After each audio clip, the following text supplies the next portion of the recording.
Good evening. It's such an honor to be here with you tonight and to have the opportunity to be together virtually on Facebook Live. You know, who could have predicted that we would be living in the middle of a pandemic and rather than being face-to-face, we'd be virtually connecting. But one of the beauties of this time is that technology, in fact, accessible technology, is giving us the opportunity to come together to talk about the inclusion of people with disabilities in the financial sector. So a little bit about me and about Disability In. I started on the disability inclusion journey because I have a learning disability and I wanted to go to law school, and I failed the law school entrance exam. And that was about 30 years ago, right before the Americans with Disabilities Act passed. As luck would have it, I would find my passion and find that my purpose in life is to work on advancing the rights and the inclusion of people with disabilities. Disability In was created out of the Americans with Disabilities Act because our founders knew that the one thing that the law could not do was change attitudes. But what they knew is that business has the power to change the world. So if one financial services company is doing something to include people with disabilities and it's good for their business, then guess what? Their competitor wants to know what it is and they want to do it better. So everything we do at Disability In is connecting business with each other and with nonprofits around how to include people with disabilities in their business. I want to pay attention to the name of our organization, Disability In. We actually changed to the name Disability In 2 years ago, and we did it for a reason. Because we are the place where large global multinational companies come together. And as individuals, we have pride in the fact that we have a disability. And this is the place where we can be out, where we can talk about having a disability, because we recognize that disability is a strength. So as a group, people with disabilities are 1 billion strong around the world. That's 15% of the world's population. And 70% of us have disabilities you can't see. So it's things like a learning disability, depression, anxiety, autism. Now, in terms of disability inclusion in the financial services industry, I'll share with you some stories about what's taking place in the US, but I also want to say we don't have all the answers. We at Disability In created something called the Disability Equality Index, and we created it with another organization called the American Association of People with Disabilities. It's a survey. In fact, if you go to disabilityin.org and you click on what we do, and you click on Disability Equality Index, the questions are there. We created an advisory committee of people with all different kinds of disabilities and with business leaders from all different kinds of industries. Together, they created the survey, which is intended to help business know how to pursue disability inclusion. It measures leadership and culture, employment practices, enterprise-wide access, community engagement, supplier diversity, and non-US operations. So if I'm a bank and I'm taking the survey, it causes me to look inside the bank and find people that serve in different parts of the bank: marketing, procurement, operations, technology.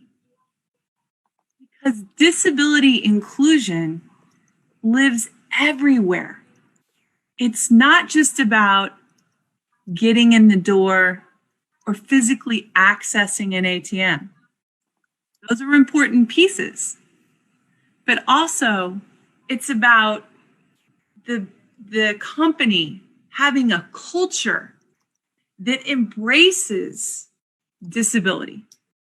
For example, when we design technology for inclusion, it becomes something that helps everybody. If I'm deaf, like my board chair from Microsoft, who's the chief accessibility officer, when we have meetings, she uses captions. An important part of inclusive technology. But captions also help if you're in a crowded office with cubicles and there's lots of noise.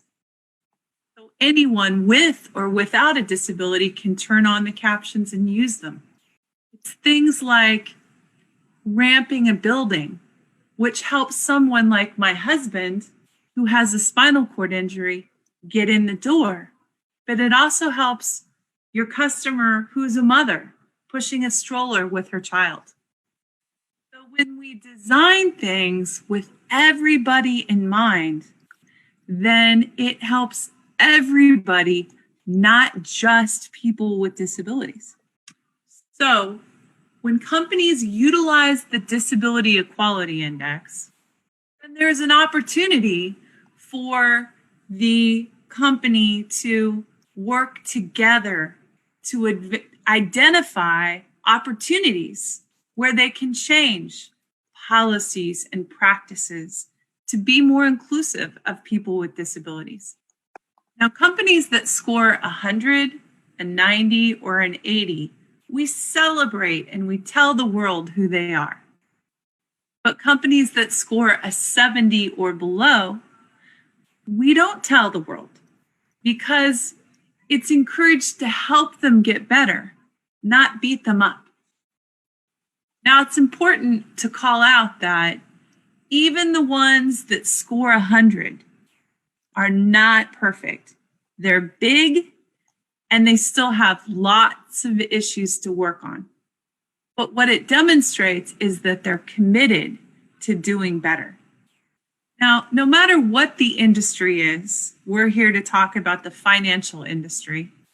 The greatest resource that they have are their people.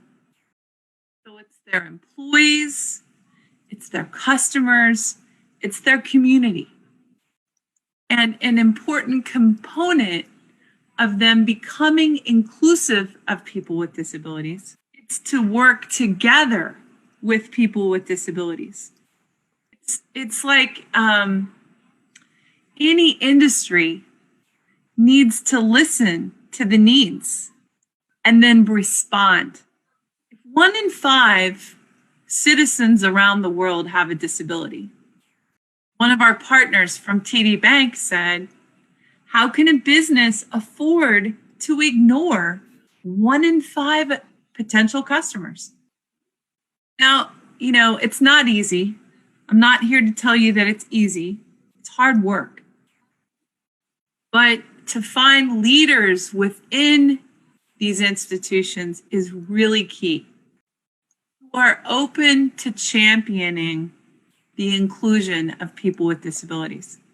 What we've found is that if we can find one company that commits to including people with disabilities, and they start to talk about it, about their journey, then their competitor gets jealous. We've done some research with Accenture, and what we've found is that companies that get started and commit to disability inclusion have a return on their investment. So for example, the study found that the companies that were inclusive of people with disabilities had like 28% higher revenue. That's money. So how can a company, how can a bank afford to ignore potential customers? I also think that,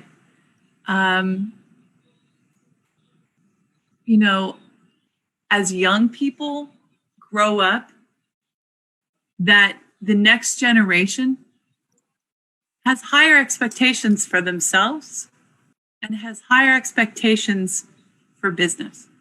So what we've found is that the companies that are participating in the DEI and that are on this journey, one of the biggest industries that participates is financial services.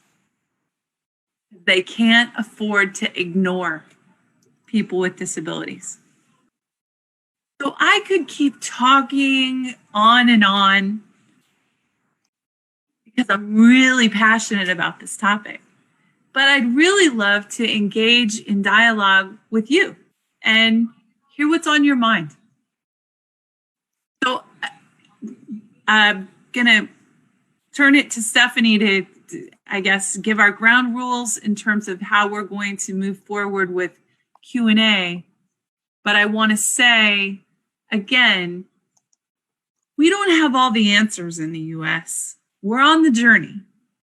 And we probably have things to learn from you as well. So again, I'm very thankful for this opportunity. Thank you so much, everyone. And thank you, Dжилл, again, for being here to speak with us. We will answer your questions in the order in which they arrive. We see your questions, we see your comments, and we see lots of people tagging their friends. So thank you for sharing. We'll start with the first question we received so far. And this comes from our page in the Kazakhstan, the consulate in Kazakhstan in Almaty. In Kazakhstan, as well as in the former USSR, special schools were built for deaf, visually impaired, and disabled children. Children with disabilities are taught separately from healthy children. Do you think that this is correct? We in the US include kids with disabilities with kids without disabilities in school. However, that doesn't mean that sometimes families and individuals don't have to fight for their rights to get the accommodations that they need in school. However, there are also some schools here that are designed for a school for the deaf, for example. So I think it's an individual choice.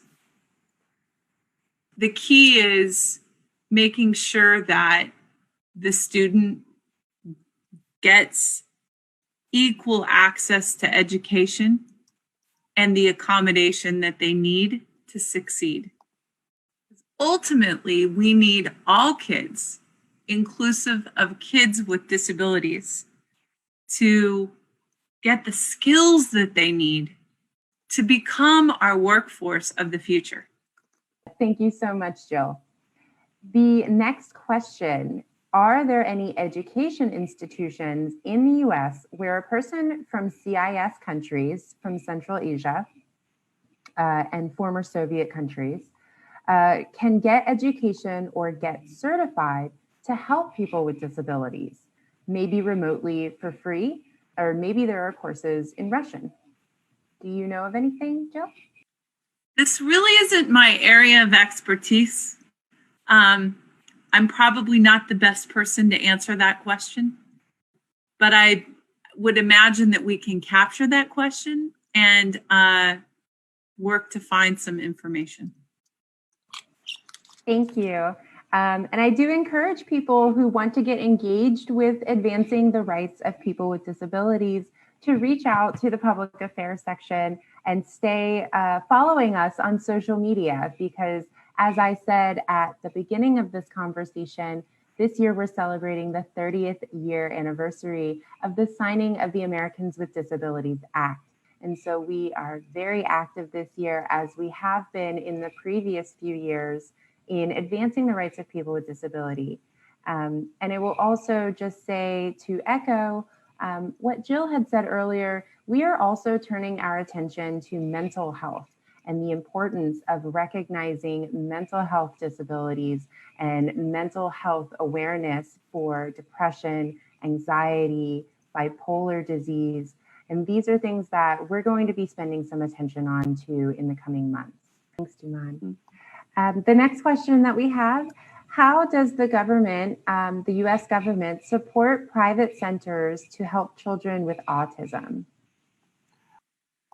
So, autism in the United States, in terms of how our government supports nonprofits, really varies by state. We have a federal agency called the Rehabilitation Services Administration that sits in our education, our U.S. Department of Education. And they oversee a program called vocational rehabilitation. So it's a federal program that then gets implemented at the local level in states. And those state programs contract with nonprofits that help people with disabilities, or in your question, perhaps people with autism, to do things like maybe pursue college, to get a job.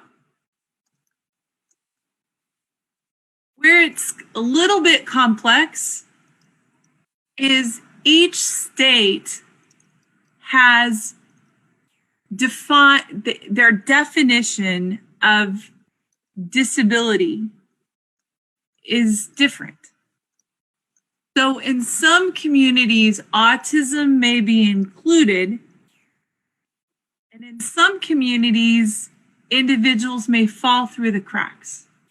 I will say this: there are many companies who have launched autism hiring programs where they have altered their hiring practices so that individuals with autism get through and get hired. That's an example where the private industry is driving inclusion, sometimes without the help of the government. Wonderful. Thank you again, Jill. Our next question: what digital professions are in demand by people with disabilities? And I think this is, digital professions. Sorry. So I heard a piece of data recently that said 75% of jobs today won't exist in 2050 because new jobs will exist because technology is moving quickly. So what we're experiencing with the tech industry and really, you know, more and more additional industries is a hunger to identify talent with disabilities in all different roles. And I think that that's driven by that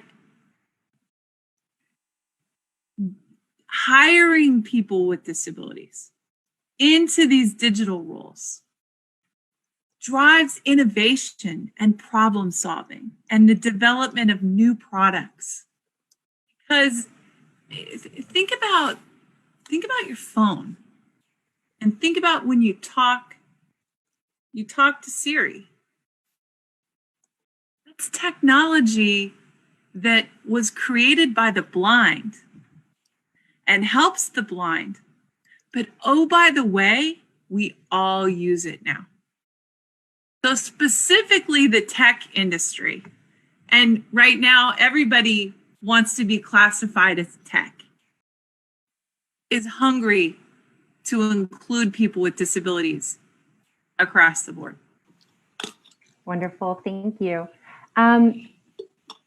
So to a similar line, and I guess I'll give the disclaimer now, if some of the questions for our viewers seem repetitive, I'm going to still give the opportunity for Dжилл to answer those questions as the live event sees people come and go, and some people may not have been here for the whole presentation. So I'll let Duman translate that and I'll get to the next question. Thank you. And I'm actually going to combine the next two questions because they're a little bit similar. Could you tell us more about supportive employment for people with disabilities? And someone else asked, what is the situation with sign language? Are specialists in sign language in high demand? And I think these are a little linked, so I'll bring them to you together. So I'm going to take the sign language question and then go to supported employment. My experience has been that sign language interpreters are in demand. And my experience is that different people have different preferences in terms of who they work with. And there are different dialects of sign language, just like there are of all languages. So again, my experience has been that there is always a demand for more. In terms of supported employment, that is a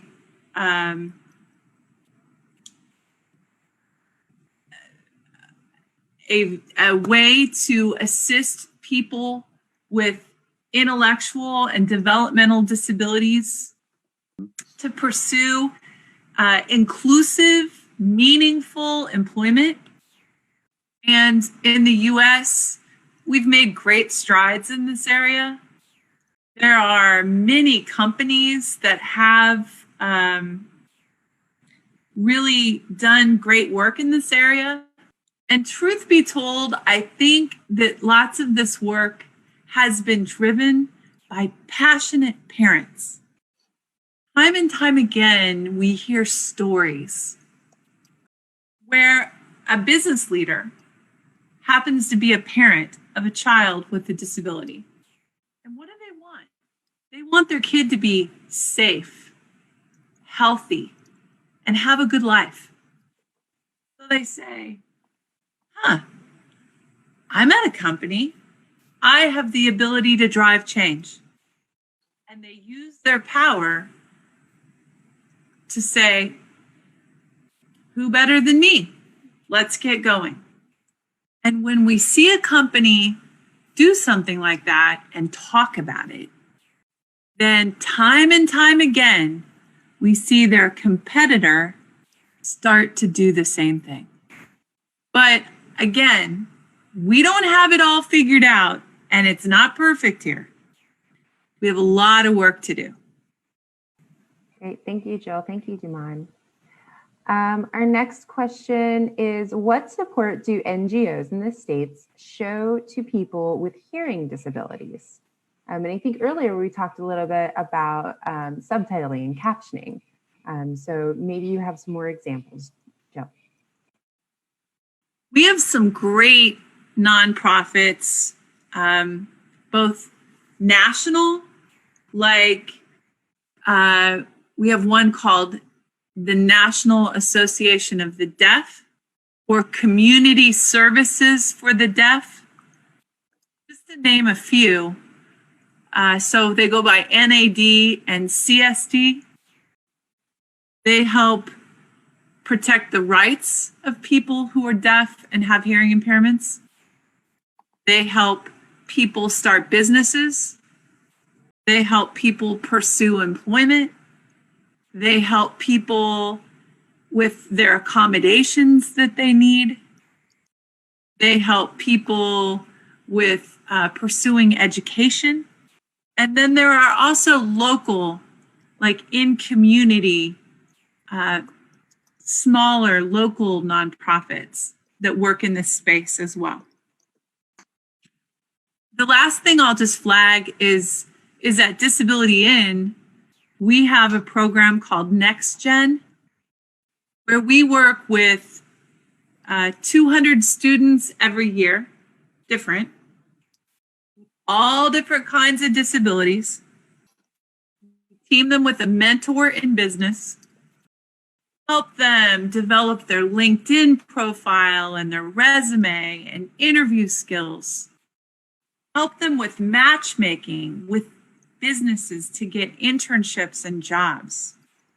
Then when they graduate from the program, it's their job to pay it forward for the next group. We believe that one of the greatest resources for people with disabilities is somebody like them. It's their peer. So, like, I'm thinking about, your question was about deaf and hard of hearing impaired. So in my mind, I think, oh, Heath. I think about a young man who's deaf, who went through our program, who works at a financial services company, talks on LinkedIn about being deaf and working in financial services. Now it's his job to help somebody younger than him, who's also deaf, come through the process the way he did. Thank you. The next question says, my son is 24 years old and has a mental disability, and there are no chances for him in our country. How is the situation with mental disabilities in your country?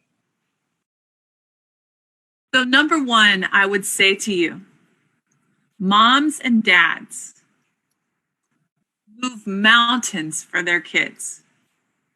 So while it may feel unbelievably impossible, trust your gut and keep pushing.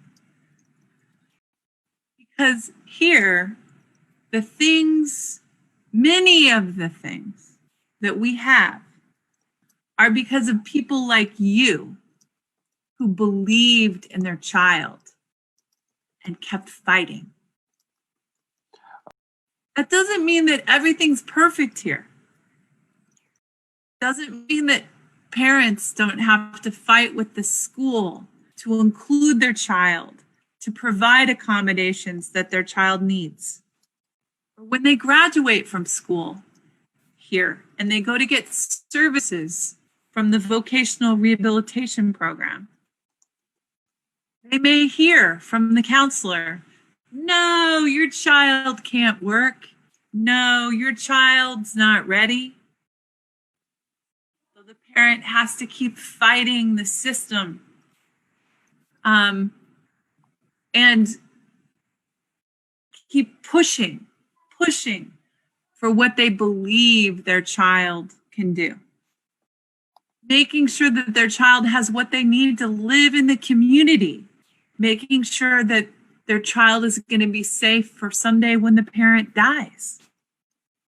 So while we have a lot of laws and programs and opportunities, a lot of times it requires a lot of pushing and hard work and not giving up, which is really hard for parents, right? When you're trying to work and put a roof over your family's head and feed your family. Great answer, Jill. Thank you. Our next question. The US has such a rich experience in this sphere in the last 30 years. It would be great if such events could be organized here more often for the experience exchange.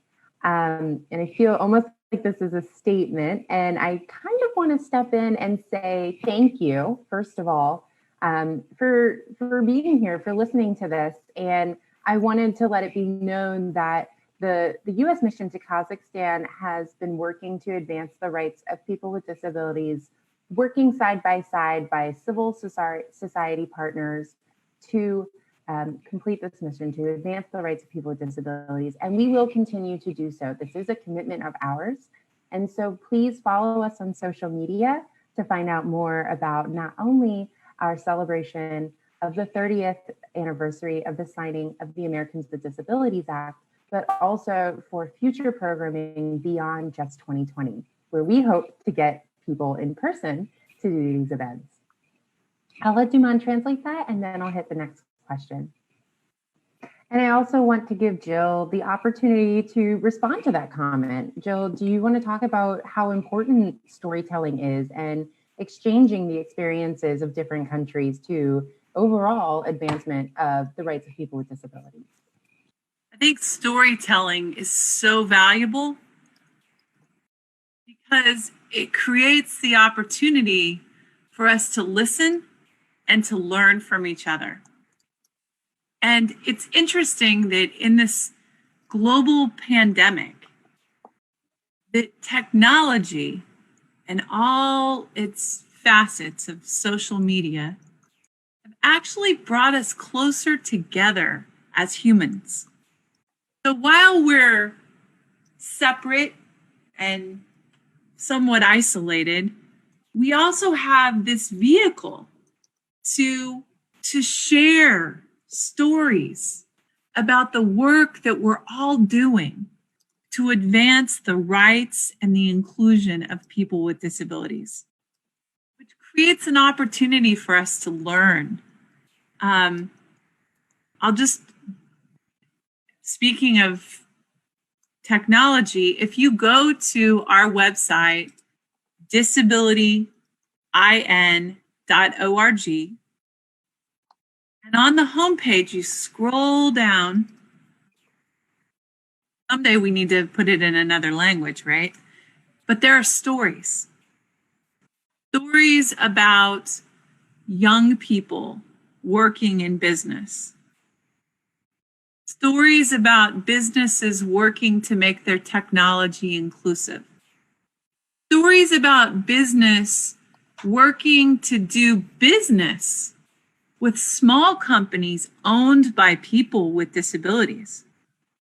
Stories about how business is trying to create an environment where people can talk about mental health.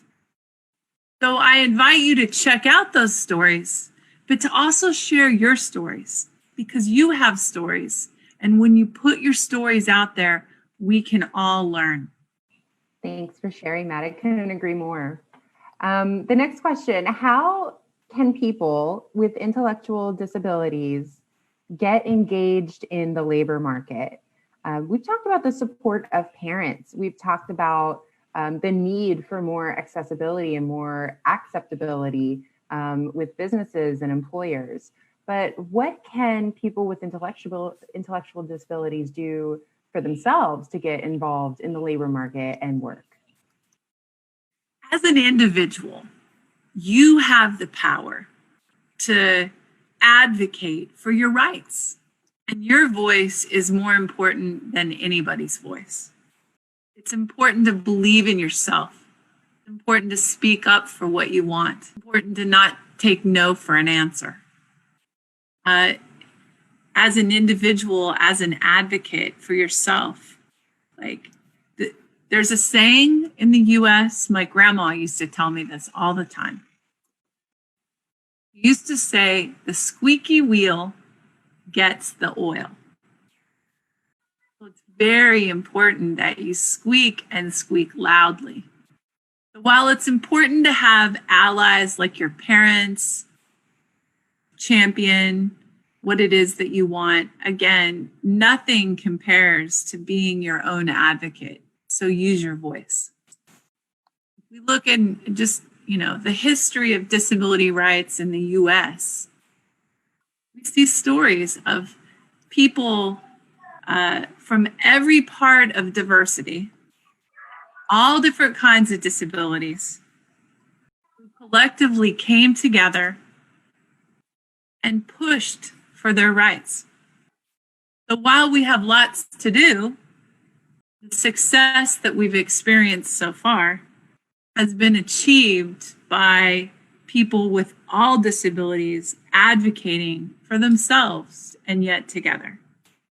Where we lose ground is when we don't use our voice and we don't find ways to work together. Okay, great. Next question. Okay, it's a little bit of a long one. For the last 6 months, I have been a journalist for the inclusive radio show Sector X, and the consulate has partnered with this journalist before. I have progressive muscular dystrophy. For 6 years, I have wanted to become a participant in an experimental gene treatment program at Ohio State. It was then that I learned how difficult it is to get in touch with the hospital. It's even more difficult to get approval to go for the treatment.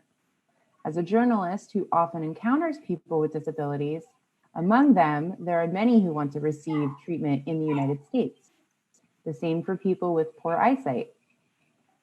Is there a website or a portal where charitable treatments, research in various fields, and other announcements are announced? Where is it possible to exchange information on precisely on the account of treatment? Thank you in advance. So Dжилл, do you know of any charitable organizations that work with people outside the United States for treatment? So I don't have a suggestion. The one thing I would say is that you're a reporter, and I would encourage you to utilize social media.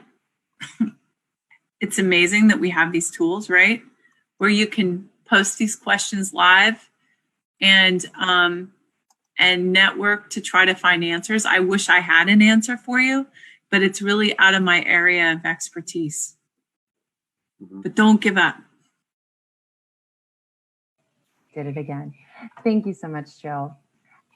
Okay, so I wanted to bring attention to one comment. We saw someone say that this Monday, someone who has a son with autism, 22 years old, started his job. So congratulations. We're very glad to hear that. Janat, congratulations to your son.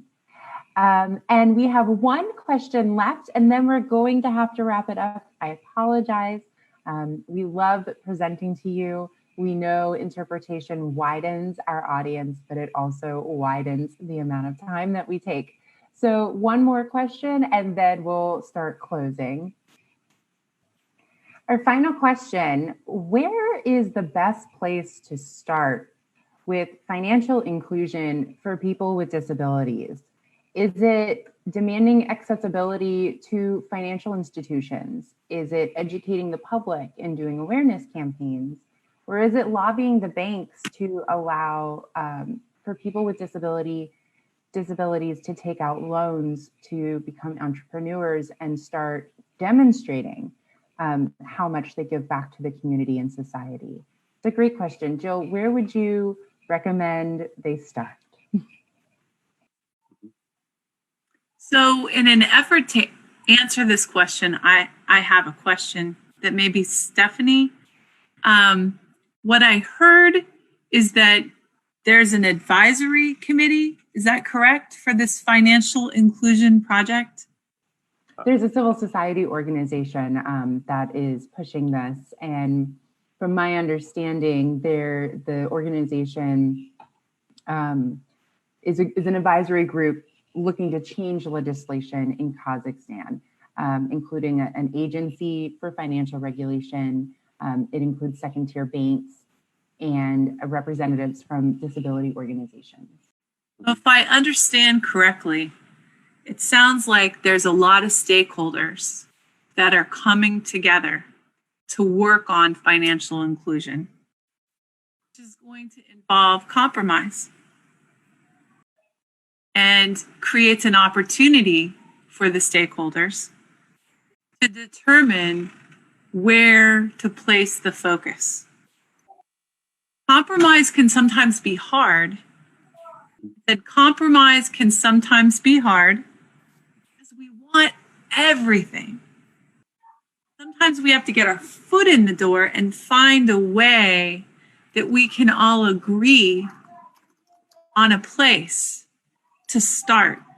You can find that place, then you don't have to get hung up on the how, but you can find the place where you can move forward. As an outsider, I can't say, like, this is the way to go. What I can say is, amongst the stakeholders, find the champions. Remember that no good solution was ever designed without people with disabilities. So you find your champions, start politicking to learn, what are people's issues? Where is their commonality? Where does it start to feel like you're going to come together? Get a win. Talk about the win. Publicize the win. Promote those that helped make it happen. Talk. Put on social. And then keep taking baby steps to build on that momentum. Listen, we're all on a journey, and there's no one right way to do this. The one thing that you got to do is just stay the course. Keep on keeping on. That mute button doesn't like me today. Thank you so much, Jill. Before we go, I want to give Jill the opportunity to impart any last bits of wisdom to us. But I also want to thank everybody who joined us today. We have some really inspiring people who are watching. We had another great comment that somebody was opening a center for moms with children who have autism where they can learn how to sew. That's so creative. And so again, please keep engaging with us. Bring these wonderful ideas to us. We would love to see how your projects are going and where we might be able to help out or collaborate. So thank you again for joining. Thank you for watching. Thank you, big thank you to Dжилл Хоутон for coming here today and speaking with us. Jill, any last words of wisdom to impart upon us before we have to let you go? And I'll let Duman translate that before you answer. We're all on a journey towards disability inclusion. And as I reflect on the journey that we've been on in the US, it began with all kinds of individuals with disabilities. So whether it was people like Judy Heumann, who was denied access to become a teacher and had to sue and won and got that right, or it was moms that baked pies and dads that helped to raise money to build centers so that their kids could be safe and have a good life. There's a role to play for everybody. The important thing is to not give up, to speak up, to listen, to identify opportunities, and find ways to work together. When we make our greatest strides in inclusion, it's when we join forces and find common ground and push forward. It's important to know, like in the US, we don't have it all figured out. Things are not perfect here. There's discrimination and lack of access sometimes. That's why we have to keep pushing forward. One of the entities that has the greatest power to change the world is business. Это бизнес. So bring them to the table and leverage their power. Find your champion. Again, thank you so much for this incredible opportunity.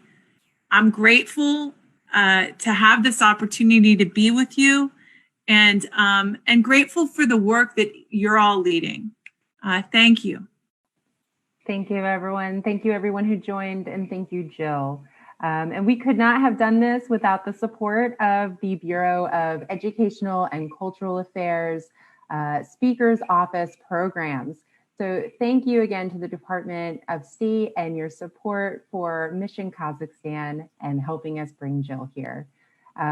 Thank you, everyone, and please stay tuned to our social media. We'll see you at the next event.